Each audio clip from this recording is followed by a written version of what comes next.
tonight on UCentral News. President Trump has officially fired Attorney General Pam Bondi. Find out more next. It's official. UCO has a new student body president and vice president. They'll be in later to tell me more of what they have planned for next school year. Yesterday was a rainy night here in Oklahoma, and more showers are coming soon. Phoebe Hilliard will have your full look at weather. Megan Thee Stallion was rushed to the hospital Tuesday during her performance of Moulin Rouge on Broadway. Hannah Akama has all of the details. And the Thunder are back in action tonight, taking on the Los Angeles Lakers. Luke Underwood will give us a preview of what to expect out of that game. All that and more right now on UCentral News. Live from Central Oklahoma, this is UCentral News. Good evening, I'm Zach Sexton. And I'm Abby Avers. Welcome to this edition of UCentral News. President Donald Trump has expanded his threats against Iran in an attempt to enforce his ultimatum to make a deal, according to the Associated Press. These threats include all power plants and bridges and are meant to pressure Iran into accepting a 45-day ceasefire proposal. Tehran has rejected this proposal, saying it wants a permanent end to the war. The United States is demanding that Iran open the Strait of Hormuz to all shipping traffic or see their infrastructure wiped out, according to the AP. Tehran sent a 10-point plan to end the fighting through mediator Pakistan, along with its rejection, according to Iran's state-run IRNA news agency.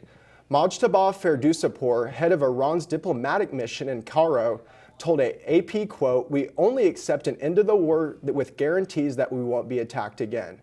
He said Iran no longer trusts the Trump administration after the U.S. bombed Iran twice during previous rounds of talks. Monday is day 6 of the Artemis II mission space flight around the moon. Over the weekend, on days 4 and 5 of the journey, the mission passed some key milestones. Reed Binion reports. Hello, Reed, Victor, Christina, and Jeremy. This is Apollo 16 astronaut Charlie Duke. The crew of the Artemis II moon mission waking up on day 5 of their journey in the Orion capsule to a greeting from one of their famous lunar flight predecessors. John Young and I landed on the moon in 1972 in the lunar module we named Orion. I'm glad to see a different kind of Orion helping return humans to the moon. The Artemis II mission is now far closer to the moon than it is to Earth. The spacecraft has officially entered the lunar sphere of influence, where the pull of the moon's gravity is stronger than Earth's gravity. The crew will use that gravitational pull to slingshot Orion around the moon, setting the spacecraft on a course ultimately leading back to Earth. But before that journey home, the crew will start their historic lunar flyby and observation on day 6 of the journey, when Orion will make its closest approach to the moon and reach its maximum distance from Earth. This is what's going to guide the crew's observations during the flyby. And so what you see here is what the crew will be looking at for the entirety of the flyby. The mission set to carry the crew deeper into space than any human has ever traveled before, capturing spectacular images of the moon, including regions never seen directly by human eyes. I'm Reed Binion reporting. One of the country's best-known weather graphics is getting a makeover. It's the Cone of Uncertainty from the National Hurricane Center. NOAA says the new version still has a cone to show a storm's predicted path, but it also highlights land-based hurricane watches and warnings. NOAA says that's to emphasize broader wind risks.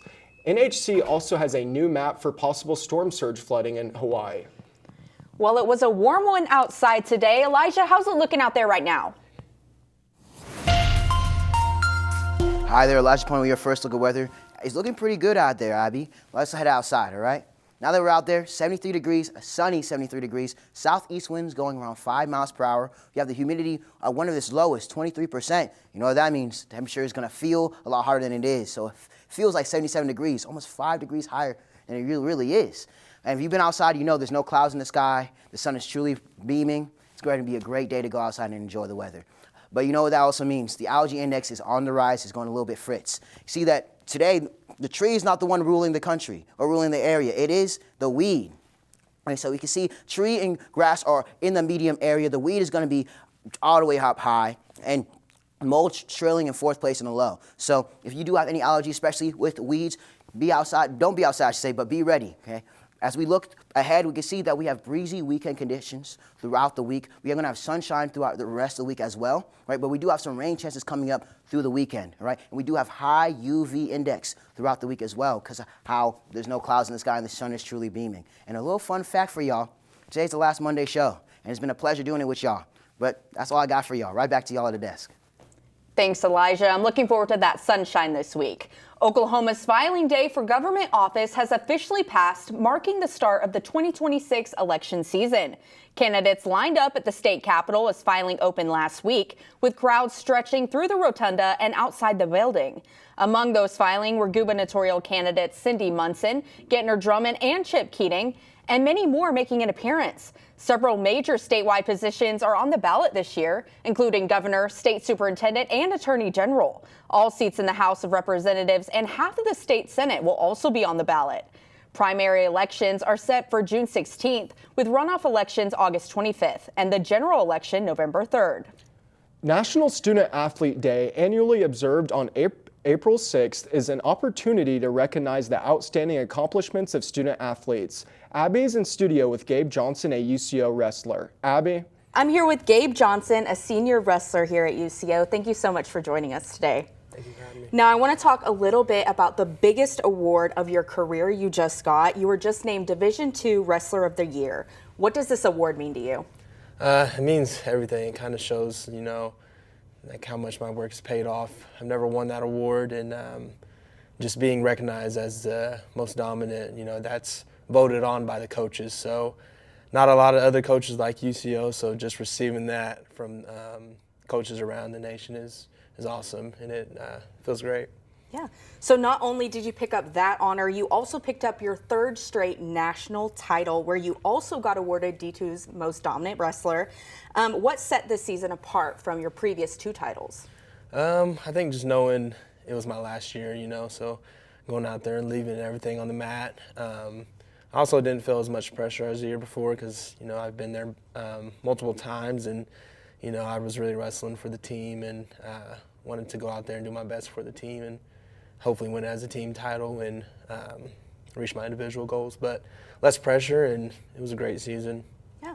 So when you look back at your record, which is truly amazing, you were 114-16. How did you stay so consistent and dominant? I think just trusting the coaches, following, listening to them, and just continue to learn. Even after winning the first title, I wanted to continue to develop my skills and continue to work hard. So, the record is awesome. It's just taking it one day at a time, really, is all it took. Yeah. So you mentioned your coaches. Coach Todd Stidley was just named Division II Coach of the Year. How important has his coaching been to your success, especially during this championship run? Coach Stidley, he's, means everything. He's a great coach, and he's been there with me. He's known me since I was a little kid, so it's kind of cool getting to accomplish these goals with him. And I trusted him from day one, and also Coach Chenoweth from day one, and they will do anything for us. They know we're wrestlers, but at the end of the day, they're, we have a great relationship with them as well.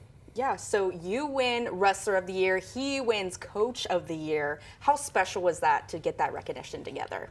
It's awesome. He puts in a lot of work, and, he is the man behind the scenes, does a lot of things, and makes sure the ship is, always going, and he's always looking for the next thing.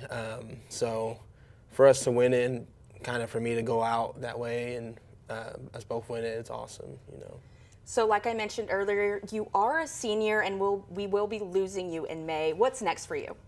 So I'm currently working on my master's and going to finish that next December, MBA, and then I'll also be helping coach with the team. So all of next year I'll probably be with the team, and then after that get into the workforce. Well, absolutely. That is great news to hear. Congratulations again, thank you so much for joining us. Thank you. Back to you at the desk. Thanks, Abby. Elijah DePona has our full look at weather after the break.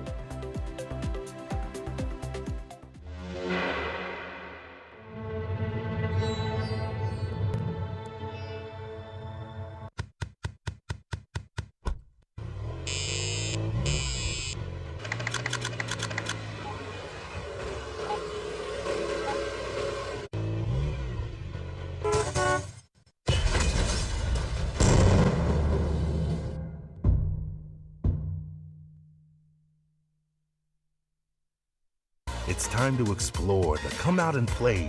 Our city is waiting, so what do you say? Whether daytime or nighttime, the right time is now. Finding those moments to make you go wow. Amazing new places to fit every mood. Shopping and dining. Did we mention the food? There are green parks and ballparks and water parks too. Museums, attractions, and also a zoo. The modern frontier is the friendliest place. Now is the time for your dreams to be chased.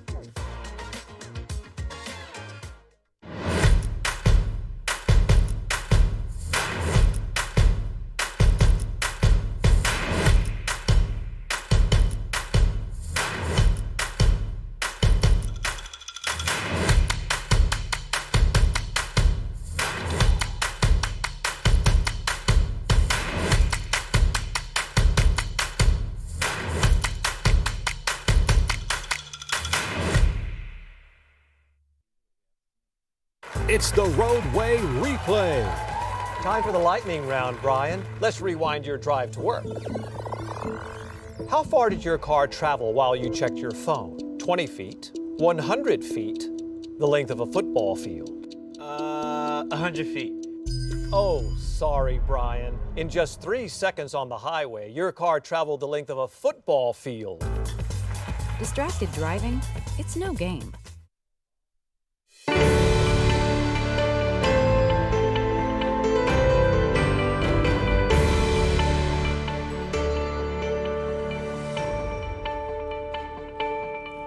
Hi there, I'm Elijah Pointer with your full look of weather. Let's head outside.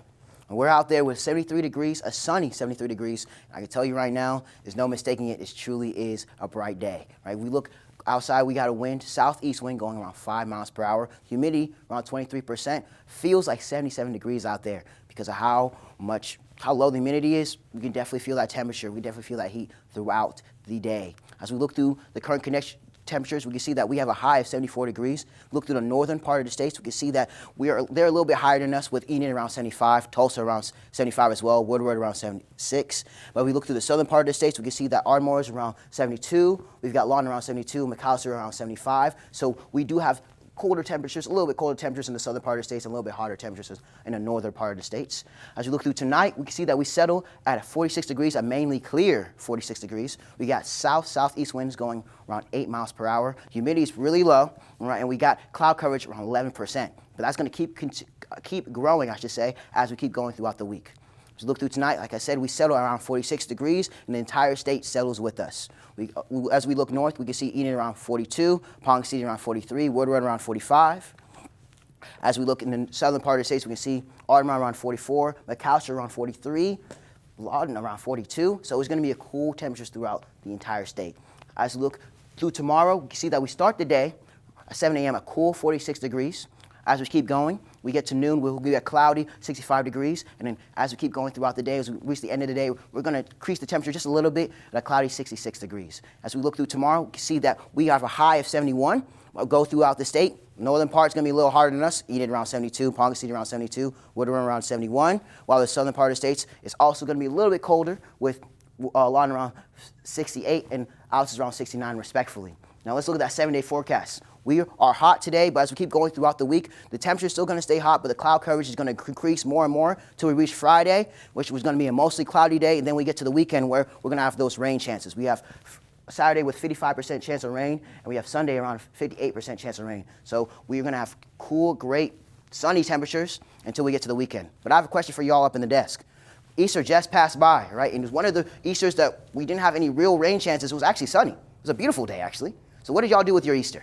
Well, Elijah, I spent all the time I could with my family. We had steak for lunch, so that was pretty fun for Easter, but it was great. Abby? Yeah, I was also with my family, went to my aunt's house, and I'm actually a bit sore from Easter, okay? It was like the Easter Olympics at my house. We had cornhole going on, Wii bowling, and of course, an adult egg hunt. And I was hunting those eggs. Those are the best ones. Thank you, Elijah. Coming up, Donald Trump released a controversial Truth Social post on Easter Sunday. I will have more for you in the social media block after the break. Rugged, rough, built for the road ahead. Sometimes I feel like a shell of a man. Commercials are fake. What you're feeling isn't. Call or text 988, Oklahoma's mental health lifeline.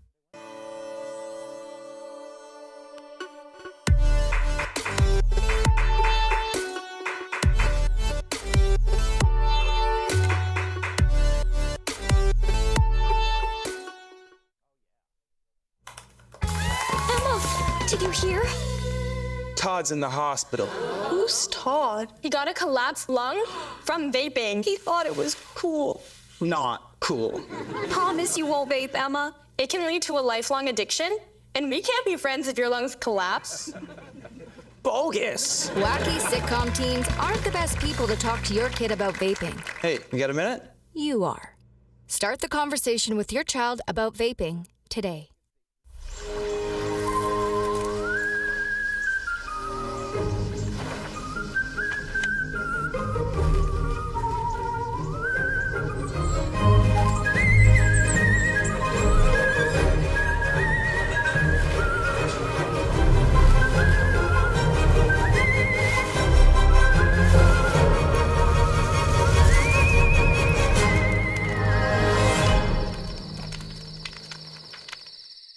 The University of Central Oklahoma grows and thrives.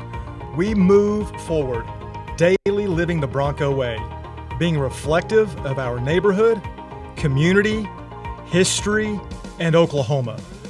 This is what has made us who we are. Oklahoma's Metropolitan University, the third largest university in Oklahoma. This is where movement is. This is the University of Central Oklahoma.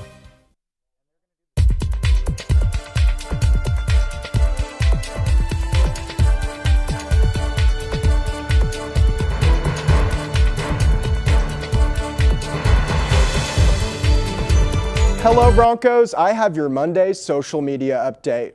President Donald Trump is facing backlash after a profane Easter Sunday post on Truth Social.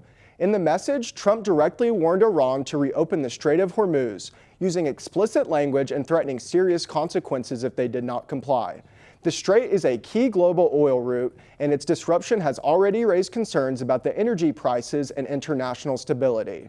The post quickly went viral, drawing criticism for both its tone and timing on a major religious holiday. As that story continues to draw national attention, one journalist is also making headlines with her return to the Today Show. Savannah Guthrie returned to the Today Show today. She had been away for about 2 months following her mother's disappearance. Nancy Guthrie remains missing despite an extensive search effort. Savannah Guthrie has been with NBC for 19 years. Moving over into some television and movie news, the Writers Guild of America says it has reached a contract deal, according to Variety. It's with the Alliance of Motion Pictures and Television Producers. Variety says the agreement is expected to include a healthcare funding boost. The deal will reportedly last 4 years instead of the usual 3. Union members still need to approve the plan. Contract talks between the two entities in 2023 resulted in a 148-day writer's strike. Moving from the Actors Guild to TV and streaming, fans of The Boys won't have to wait much longer. Season 5 of the hit superhero series premieres this Wednesday on Prime Video. The show, known for its dark and violent take on superheroes, picks up after last season's explosive finale, with tensions continuing to rise between Homelander and The Boys. Cast members including Carl Urban and Anthony Starr are set to return alongside with new surprises for fans. Season 5 is also expected to be one of the final chapters in the series. The first 2 episodes of Season 5 begin streaming April 8th. With some more movie and streaming news now, here's David Daniel with today's Hollywood Minute. When does this happen in the movie? We now know the when for the Spaceballs sequel. The long-awaited follow-up to the Mel Brooks Star Wars parody is due in theaters April 23, 2027, 2 months shy of the original comedy's 40th anniversary. Bill Pullman, Rick Moranis, Daphne Zuniga, and Brooks, who's now 99 years old, return to join a bevy of new cast members for the sequel. An official title has not been announced. When it all comes together, you make a good movie. It's good forever. The studio is facing season 2 without Catherine O'Hara. In a recent interview, the show's creators said they'd written her character into season 2 and, quote, the shockwaves permeate throughout the entire new season. O'Hara, who won the Actor Award for her role in season 1, died in January at age 71. In Hollywood, I'm David Daniel. That's all I have for you in social media. Back to you, Abby. Thanks, Zach. Coming up, how many wins did the Broncos softball team pile up this weekend? Phil has more after the break.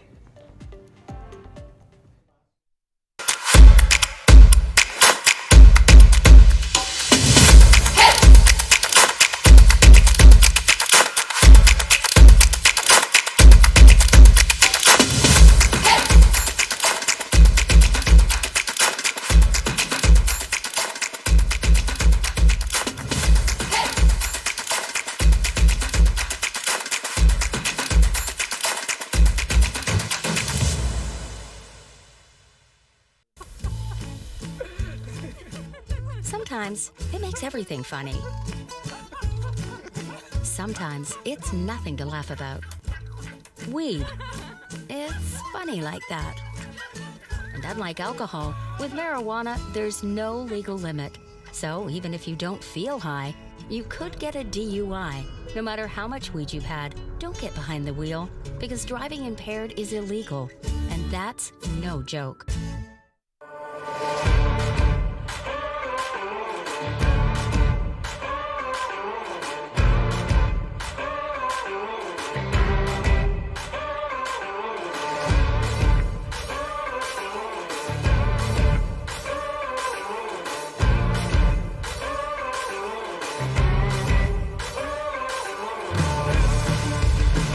Hooves up, roll Chos. Today's a great day to cheer on the Broncos.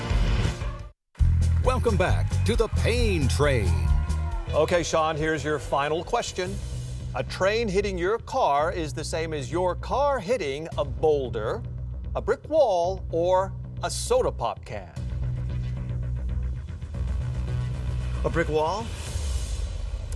At a whopping 20 million pounds, a train will crush your car like a pop can. Beating a train? It's a game you can't win.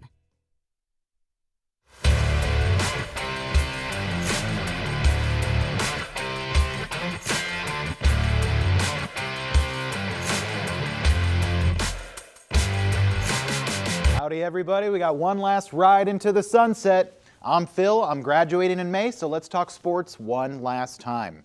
We'll start with the number 18 Broncos softball team, who, just like melting butter, are on a roll. And this weekend was another statement.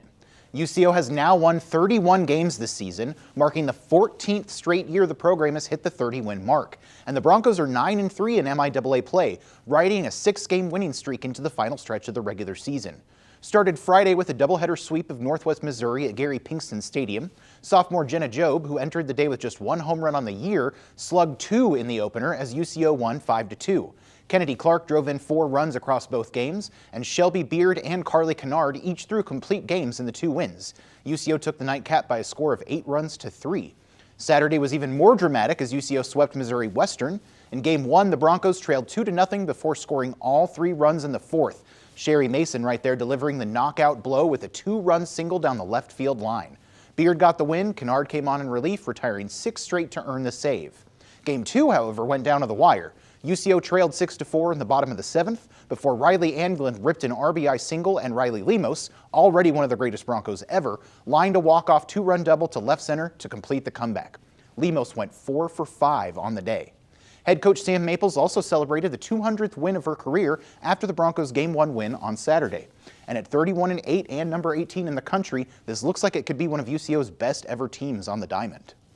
Saturday night in Indianapolis, the Final Four delivered. In the early game, UConn punched its ticket to the national championship with a 72-62 win over Illinois, popping up constantly around Illinois' defense. Husky center Terrace Reed Jr. had 17 points and 11 rebounds, but it was freshman Braylon Mullins who once again came up clutch, draining a catch-and-shoot 3 with 52 seconds left to put the game away. Mullins finished with 15 points, and the Huskies are now 19-0 in Sweet 16 or later rounds under Dan Hurley, and 1 win away from their 3rd national title in 4 years. Then, after that, the nightcap was supposed to be the big title fight, and it wasn't close. Michigan dismantled Arizona 91-73 in what was supposed to be a close battle of 2 dominant number 1 seeds. Junior center Ade Mara for Michigan was dominant with 26 points and 9 boards, and the Wolverines led by double digits just 5 minutes in and never looked back. The big concern coming out, first-team All-American Yaxel Lendeborg rolled his ankle and sprained his knee, but vowed he will still play in tonight's championship game. UConn and Michigan play in Indianapolis' Lucas Oil Stadium tonight, with tip-off set for 7:50 p.m. on TNT, TBS, truTV, and HBO Max. Well, folks, like I said, this is my last sports segment I'll ever have the pleasure of doing for UCentral Media. It's been a good run, but this is it. So since I won't have the chance later on, I'm going to pick every major sports champion through Super Bowl 61 in 2027. So first up is tonight's national championship between UConn and Michigan. The Wolverines have been so dominant, especially last weekend against Arizona, but UConn has pedigree and the basketball gods on their side. So I think I'm going to have to take the Huskies tonight. Next up is my NBA Finals picks, and I'm going out on a limb here. No two teams have looked better in the second half of the season than the Charlotte Hornets and the San Antonio Spurs. LaMelo Ball, Con Knippel, and co. will knock off favorites like the Cavs and Celtics on the way to the finals. But then they're going to meet Wemby and his crew, and the wheels will fall off. I predict Spurs in 6. Now we turn to baseball. This one is my hottest take. The Brewers will slip past the loaded Dodgers in the NLCS. The Guardians will ride great pitching and surprisingly good hitting to their first fall classic since 2016. But Jacob Misiorowski there will be the difference maker, as well as the rest of the Brewers pitchers, as they snag their first ever championship. And I'll admit it, guys, I forgot college football, so we're just going to skip to the Super Bowl. But there's a couple teams I've got my eye on here. The Bears showed glimpses of incredible fire last year, and Caleb Williams has another year of experience under his belt. But they'll run into the Denver Broncos, fresh off signing some help for Bo Nix, and Denver will snag their first Lombardi trophy since Peyton Manning was in the building. So those are my hot takes for sports in the upcoming year. Zach, Abby, you guys are both graduating too. What are your hot takes as we head on out of here? Well, I don't know about the Denver Broncos, but my Baltimore Ravens are taking the Super Bowl this next year. If it's by the hair on my chinny chin chin, it's going to happen, Phil. Abby? I can't really think of my own hot take because I'm still on your thinking that the Spurs are going to win instead of the Thunder. That's just absolutely crazy. I'm not even going to say thank you, Phil. Coming up, Elijah DePono will have our last look at weather after the break.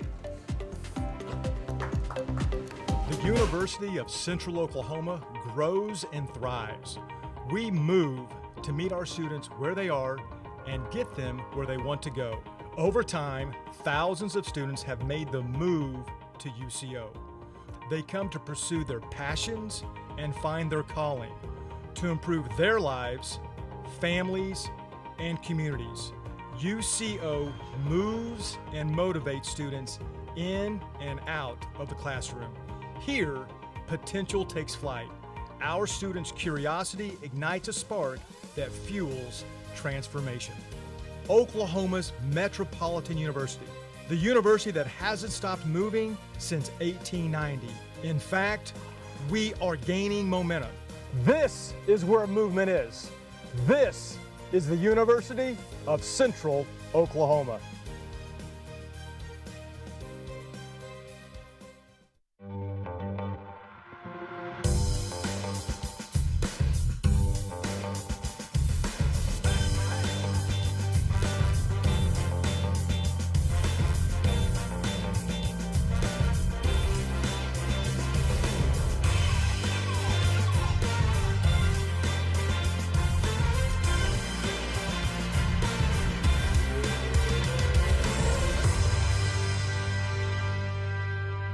With your last look of weather, let's head outside and let's head to tomorrow. So we start the day, we're going to see we start the day with cool 46 degrees. We keep moving throughout the day. We're going to get to noon. We're going to get a cloudy 65 degrees. And as we get throughout the day, as we end the day, we're going to end around a cloudy 66 degrees, right? So look through the 7 day, well, I was going to say 7 day. If we look through the entire state, we see that we are going to have a high of 71. The higher part of the state is going to have these a little bit higher with Enid around 72, Ponca City around 72, and Woodward around 71, respectfully. And the lower part of the states is going to be around the same, with Lawton around 68, Altus around 69, all right? So we look through the 7-day forecast. We have a warm day today, and we're going to keep having warm days until we reach Friday, right? That's when the cloud coverage is going to be at its most. Then we're going to have those rain chances on Saturday, on Sunday, with Sunday being the highest rain chance. But that's all I'm going to have for your 7-day forecast. Right back to y'all.